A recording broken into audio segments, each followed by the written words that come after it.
Yes, good morning, friends.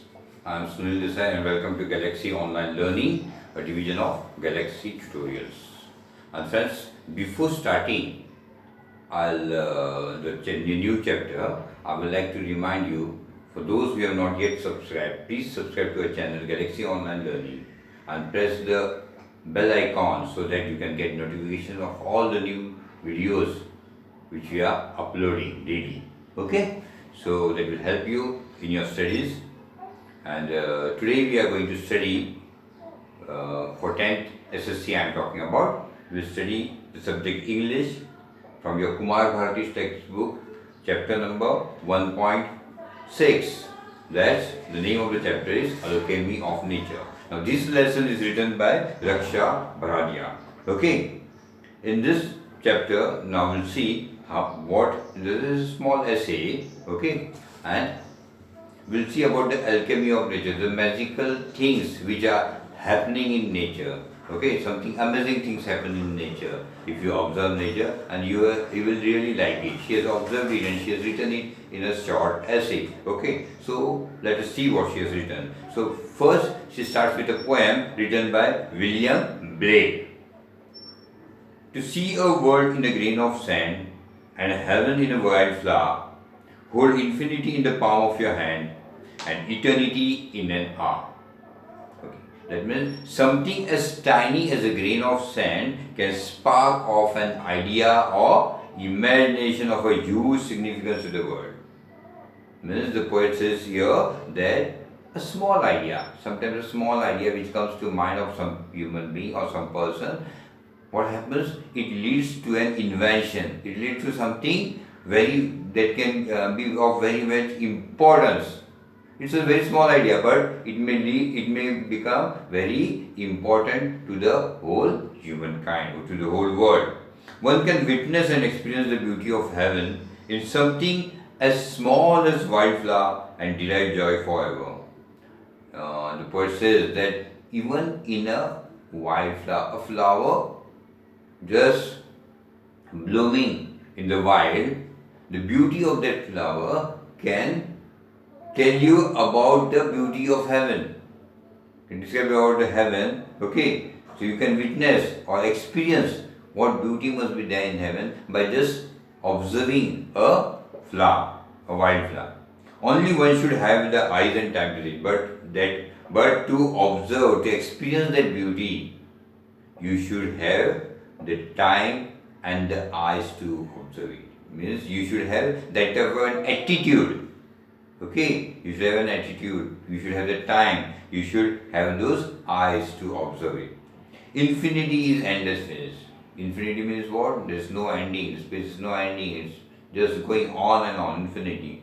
But your small palm can hold the destiny of earth through your effort. It says that your palm is so small, but it's so small palm, the work you do with these hands. Okay, the work with you, what you do with these hands can, with those efforts, you can change the destiny of the world. Eternity is endless time. The word eternity means time is endless. It won't end. It goes on and on. But just an hour in your life can make a difference to the world forever. But maybe 1 hour spent by you to do something good may change the life of the forever for the world. When suppose a scientist spending 1 hour working, and I'm just giving you an example. There were so many examples, okay? And he invents something in that hour with his palms. He's working, and in that hour he invents something, suppose in an hour, then that 1 hour has created a forever difference in this a lifetime before. For a lifetime you can't say, it's forever, it's not ending, or forever difference in the world. Okay, so all these inventions, no doubt the scientists have worked on it. So all the inventions which you see around you, they are the effort of their palms, and they have spent some time. So that time they spent has changed the life forever in this world. So So what, in short, what the poet says is that the great deeds can surpass the limits of time and space. I mean, great deeds done by people can surpass, can overcome the limits of time and space. They will never end, they will never die. Okay. So now, let's start. We instinctively turn to outdoor activities and nature as a way of relaxing and enhancing our well-being. Means, the writer says that we, by natural instinct, when we go out, so now you are in this lockdown, okay, so you feel very bored sitting in these four walls in your house. So when you go out, you feel very fresh, very refreshing. Early morning walk refreshes you the whole day. Okay, so that's what the writer says. We instinctively, with a natural instinct, we go out and do activities, outdoor activities, and that relaxes and it enhances your well-being. Okay, it enriches your well-being. Nature soothes and nurtures. Nature fulfills and motivates. Nature whispers and commands. Nature, what nature does? Nature soothes us. Nature makes us feel better. Nature nurtures us, gives us nutrition. You get motivated, you get inspired by nature. Nature fulfills your dream. Nature motivates you, and nature whispers and commands. I mean, nature talks to you. Okay, but you should have an ear. That's why she's saying, are you listening? I mean, you should have an ear to nature. What the natures are saying, what the birds are saying, what the winds are saying, how the trees are saying. Okay? So you should have an ear to your nature, and through their nature's whispers and commands, you will learn so many beautiful things. So that's what she's saying. Are you listening to nature? You listen, because when the writer listens, it leaves me in complete awe. Means it leaves the writer in complete astonishment, in amazement. Okay, she's astonished with what she sees in the nature. We have a hibiscus plant in it, that she has given now examples. Okay, we have a hibiscus plant in our garden. Every fortnight a flower blooms on it, big, bright and tender. Through the day it smiles with the sun and dances with the wind, but as evening approaches it starts wilting. The morning after it withers completely, and evening it falls and becomes one with the earth again. The flower comes to life only for a day, yet it does so in full splendor. What if we too lived our life, however short, to its fullest? Means the writer wants to say that writer is telling you an example, showing you an example that she has a garden, and in that garden she has a hibiscus plant and a flower blooms on it every fortnight, every 15 days. And what she sees that early morning when the flower is blooming, it is very bright. Okay, it is shining in the sun and dancing with the wind. Okay, and it's really beautiful, and it's with glow, it's blooming with glow. Okay, and she really loves it, loves to see that flower blooming. But what happens by evening time? It's wilting. Wilting means it's getting dried up. Okay, the freshness freshness it had in the morning, now slowly it is drying up. And by the next morning it has completely withered, means it has completely gone dry. Okay, and slowly the next day it falls off. Where? To the ground, means it goes back to the ground.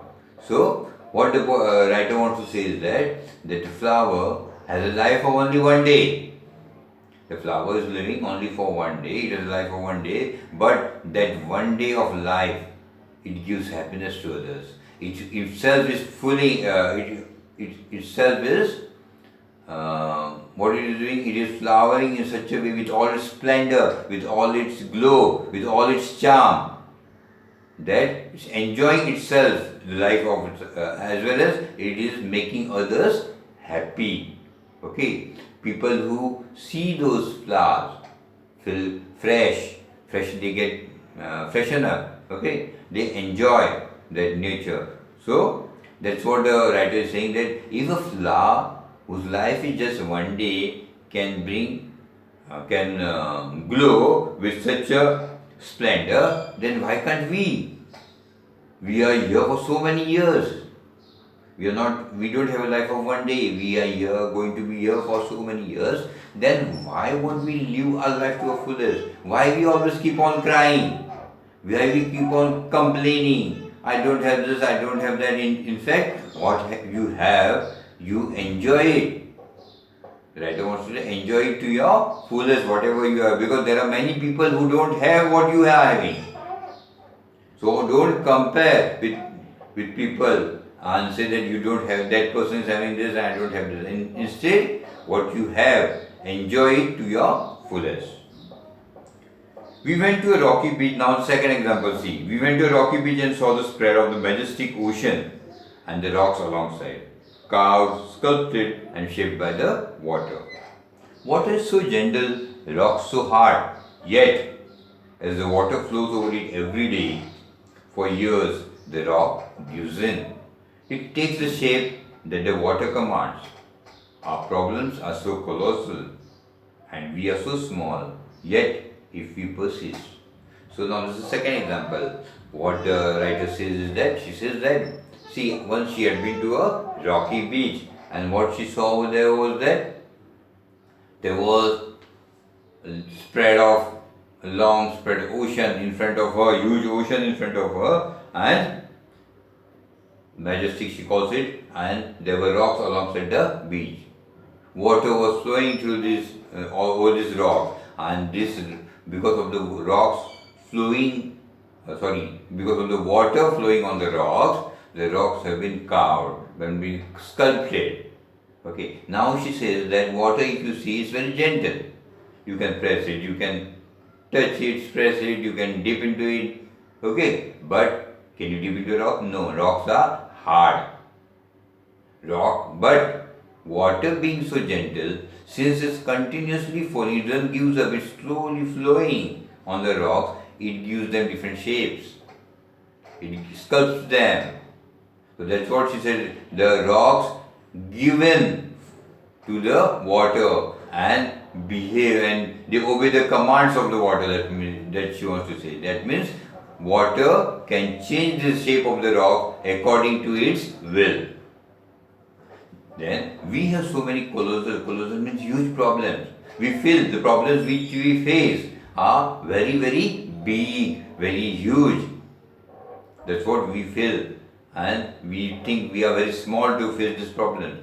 But if you persist, if you try hard to solve this problem, one day these problems will get over. But therefore that you need to persist. We saw small bits of grass peeping through the small cracks in the concrete pavement. It left us thinking, however impossible things may look, there is always an opening.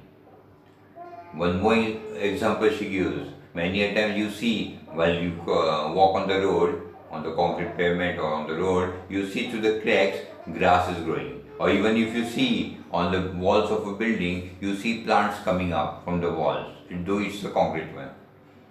Okay, so that gives us hope.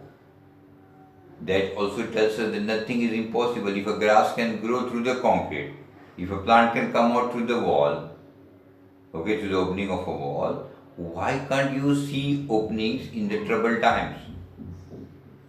Okay, so when you are in trouble, don't get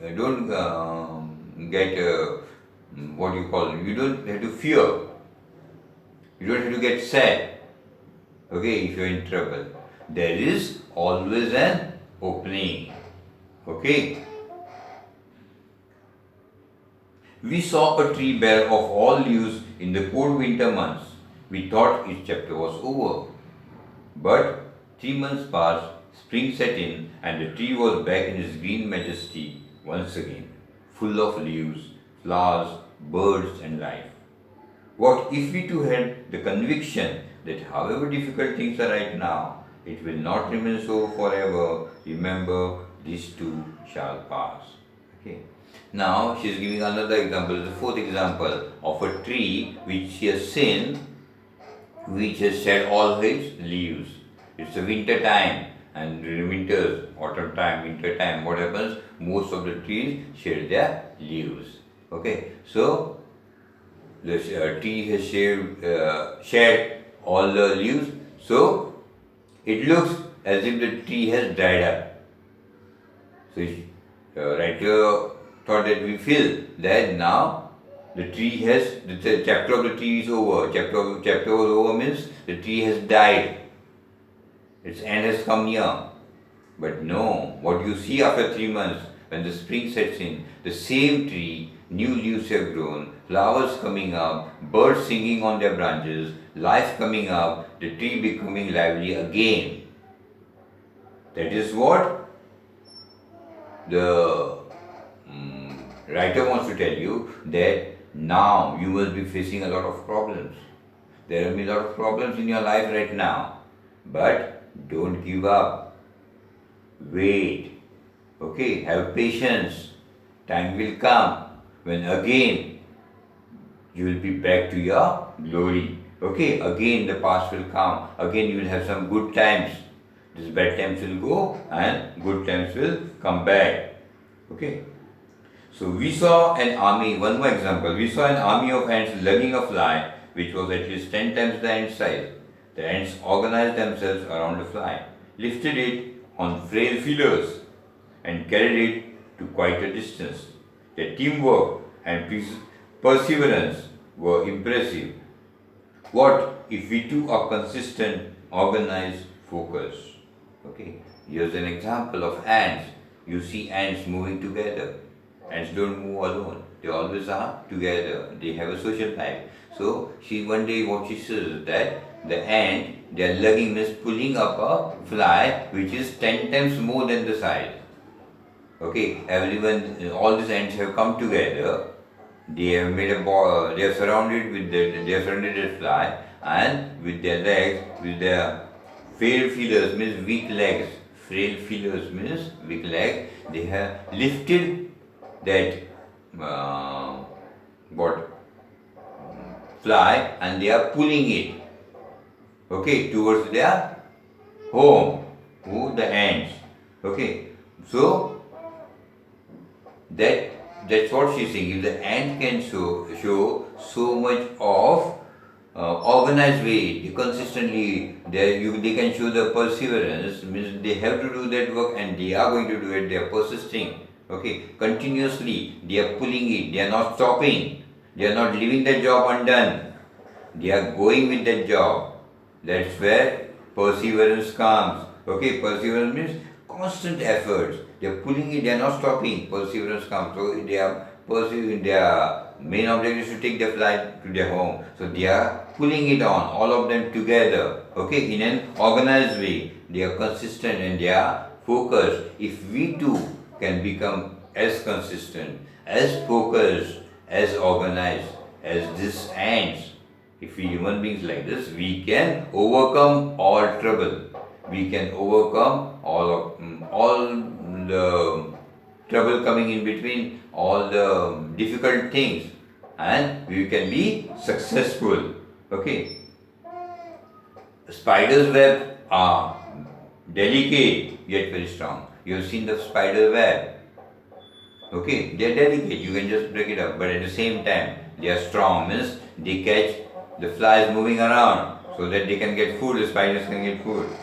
A rainbow colors the entire sky. You must have seen a rainbow. When the rainbow comes on the sky, on the horizon, what you see, it changes the mood of the horizon. It looks so beautiful. It covers all the sky. Oysters take in a grain of sand and they open up with a pearl. Oysters, you must have seen. Deep down the ocean, these oysters, what they collect the grain, the sand grain they collect, and it is in the shell inside. And when they open the shell after some time, what happens after some few days or after a few months? What happens in that oyster? What you see, instead of the grain, they have made some chemical treatment on it through their glands or something. Okay, and what does that grain turn into? A pearl. Okay. So innumerable stars shine across the infinite sky. You see the sky shining with stars, just like the Diwali lanterns. Okay. So these are all what the writer is telling you, that these are all different magical things happening in the nature. Only you have to see them. Clouds take new shapes with every passing moment. Clouds don't have a fixed shape. Their shape changes. They are moving. As they are moving with the wind, the shape keeps on changing. It looks so beautiful. The wind makes trees dance with unhindered passion. And the wind, what they make? The wind makes the trees dancing with unhindered. Unhindered means without any obstruction. Okay? Without any disturbance. They are without any obstruction, without any disturbance. The trees are moving, dancing with the wind. Water, without a hint of ego, changes its form according to the dictates of the sun and the wind. Water, it doesn't have ego, it is just moving around according to the environment, according to the wind, according to the rain is blowing according to the wind comes and the rain goes away. Okay, so it doesn't have any ego, it's just moving around with the sun comes, the rain stops. Okay, so it doesn't have any ego, right? When we see a caterpillar turns into a butterfly, a flower turn into a fruit, we experience the alchemy of nature. We touch it and become gold ourselves. So, when we see a caterpillar, see how caterpillar looks, and that same caterpillar turns into a beautiful butterfly. Your son is a caterpillar turning into a beautiful butterfly, a beautiful flower, slowly changing into a fruit. You can't eat a flower, but you can eat a fruit. So it changes into fruit. That's the magic. That's the alchemy of nature. That's the miracle of nature. Okay? That's the miracle of nature. We touch it and become good ourselves. Means, in fact, there were attempts made to turn metal into gold. So similar to metal into gold. Okay, so basic metal they were trying to turn into gold because gold is precious. So that is the alchemy of nature. That is the magical process happening in nature that you have to observe it, touch them, feel them.